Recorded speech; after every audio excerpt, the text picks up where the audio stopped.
আগামী মাসে অগাস্ট মাস আসছে, তখন এই ফ্যাসিবাদের চেতনা আবারও জাগ্রত হবে।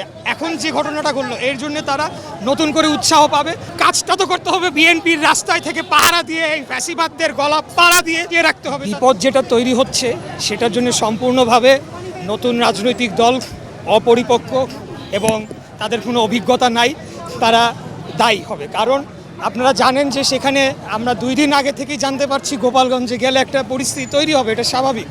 তারা বাংলাদেশের লে অফ ল্যান্ড, মানুষের অ্যাটিটিউড, অঞ্চলের মানুষ কীভাবে রিয়্যাক্ট করে এইসব তাদের ধারণা না নেই।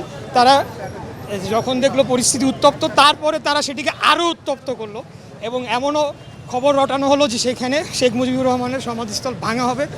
এইসব ব্যাপক একটা অবস্থার মধ্যেও তারা সেখানে সরকারি বাহিনী, সামরিক বাহিনীকে সাথে নিয়ে গায়ের জোরে সেখানে প্রবেশ করে তারা উস্কানিমূলক বক্তব্য রাখলো এবং তার পরিণতিতে যা হলো এটার জন্য আমরা সবাই নিন্দা জানিয়েছি। ফ্যাসিবাদের বিরুদ্ধে আমরা সবাই আছি, কিন্তু দেশের যেই পরিস্থিতি তৈরি করার জন্য সম্পূর্ণ তারা দায়ী। তারা আজকে বাংলাদেশের স্বাধীনতার সার্বভৌমত্বকে ঝুঁকির মুখে ফেলছে। কারণ এই ঘটনার মধ্যে দিয়ে একটা তো বলা হয়ে গিয়েছে নির্বাচন পেছানোর একটা ষড়যন্ত্র যদি নাও থাকে, যে কোনো ঘটনাকে কিন্তু এখন নির্বাচন ষড়যন্ত্রের সাথে যুক্ত করে ফেলা হয়, বিচ্ছিন্ন ঘটনাকেও, যেটা আপনারা এই যে মিটফোর্ডেও দেখতে পেয়েছেন।